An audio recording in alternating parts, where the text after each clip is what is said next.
بسم اللہ الرحمن الرحیم۔ وہ اسرار قوتوں والی ایک مقدس انگوٹھی، وہ انگوٹھی جس سے نہ صرف انسان اور حیوان بلکہ جنات بھی قابو میں آ جاتے ہیں۔ اس انگوٹھی میں چھپے راز کی آخر کیا حقیقت ہے؟ یہ انگوٹھی کس برگزیدہ ہستی کو ملی تھی اور قیامت سے پہلے یہ کسے ملے گی؟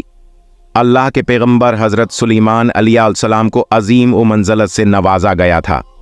آپ نے نہ صرف نبی اللہ بلکہ زمین کے سب سے بڑے اور وسیع سلطنت کے مالک تھے۔ تمام مخلوقات، انسان، جانور، چرندوں، پرند اور جنات آپ کے تابع اور فرمانبردار تھے اور آپ کا حکم تسلیم کیا کرتے تھے۔ حضرت سلیمان علیہ السلام کو ہوا اپنے کندھوں پر اٹھا کر چلا کرتی تھی اور آپ کا تخت ہوا میں پرواز کیا کرتا تھا۔ اسی طرح اللہ نے آپ کو بہت سارے معجزات عطا فرمایا تھے۔ ملی آپ جانوروں کی بولیاں سمجھتے تھے اور آپ کے پاس جنات کا ایک عظیم لشکر تھا۔ بادشاہت مطابق اللہ کی طرف سے سلیمان علیہ السلام کو ایک انگوٹھی عطا کی گئی تھی جسے خادم سلیمانی مہر سلیمانی یا انگشتر سلیمانی بھی کہا جاتا ہے۔ اس انگوٹھی کو پہن کر آپ اپنی وسیع و حکومت اور سلطنت کو نہایت ہی آسانی سے چلایا کرتے تھے۔ آپ کی اس انگوٹھی کی تاثیر یہ تھی کہ تمام مخلوقات اس انگوٹھی کی طرف کھینچے چلے آتے تھے اور وہ آپ کے تابع تھے۔ اس انگوٹھی میں ستارے جیسی چمک اور کستوری جیسی خوشبو تھی۔ کہا جاتا ہے کہ اس انگوٹھی کو حضرت جبرائیل علیہ السلام اس زمین پر جنت سے لائے تھے اور اس انگوٹھی پر جو نگینہ لگا تھا اس پر حضرت سلیمان کی یہ خاص مہر بھی لگی تھی۔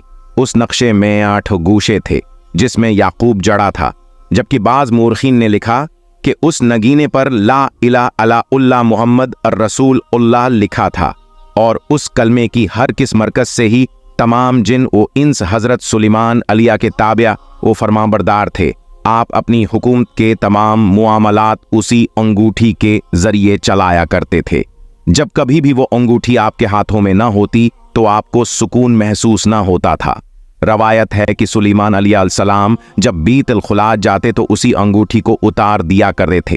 لہٰذا ایک دن جب آپ بیت الخلا گئے تو صخر نامی ایک جن نے آپ کی اس مقدس انگوٹھی کو چرا لیا اور حضرت سلیمان کی شکل و صورت اختیار کر کر کے آپ کے تخت پر قابض ہو گیا، جبکہ سلیمان علیہ السلام کو لوگوں نے پہچاننے سے انکار کر دیا اور آپ اپنے ہی ملک میں اجنبی کی طرح غربت کی زندگی گزارنے لگے۔ لیکن کچھ دنوں بعد جیسے ہی حضرت سلیمان علیہ السلام کے وزراء اور ساتھیوں کو یہ اندازہ ہوا کہ ان پر حکومت کرنے والا دراصل حضرت سلیمان نہیں بلکہ ان کا ہم شکل اور ایک پہلو پیا ہے، تو انہوں نے اس دن کے سامنے تورات کی آیتوں کی تلاوت کی، جسے سن کر جن وہاں سے بھاگ نکلا اس نے سلیمان علیہ السلام کی اس انگوٹھی کو سمندر میں اللہ کے حکم سے اس انگوٹھی کو ایک مچھلی نے نگل لی۔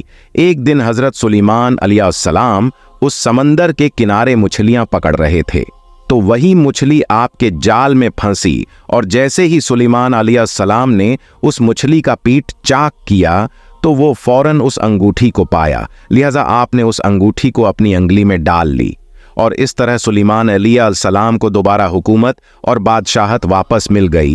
تخت و حکومت سنبھالتے ہی آپ نے سب سے پہلے یہ حکم دیا کہ اس سخر جن کو، جو ایک سرکش مخلوق ہے، جہاں کہیں بھی ہو گرفتار کر کے لاؤ، لہذا اسے قید کر لیا گیا اور پھر حضرت سلیمان نے اسے لوہے کے صندوق میں بند کر دیا اور اس پر قفل لگا کر سمندر کی گہرائیوں میں پھینک دی۔ قیامت تک وہ جن اسی صندوق میں قید رہے گا۔ حضرت سلیمان علیہ السلام کی وفات کے بعد آپ کی وہ انگوٹھی کہیں غائب ہو گئی اور پھر تاریخ میں وہ انگوٹھی کس کے پاس پہنچی اور کہاں گئی، اس کے متعلق کوئی شواہد نہیں ملتے۔ بعض علماء اس واقعہ کا انکار کرتے ہیں اور ان کا ماننا ہے کہ سلیمان علیہ السلام کو کی حکومت و بادشاہت کی وجہ وہ انگوٹھی نہیں تھی بلکہ حکومت انہیں اللہ نے اپنے فضل خاص سے عطا فرمائی تھی۔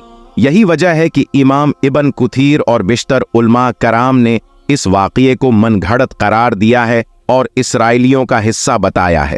بہرحال حقیقت کا علم صرف اللہ تبارک و تعالی ہی کو ہے۔ کہتے ہیں سلطان صلاح الدین ایوبی کے دور میں یہودیوں کی جماعت نائٹ ٹمپلسٹ نے بیت المقدس کے اندر خفیہ سرنگ کھودی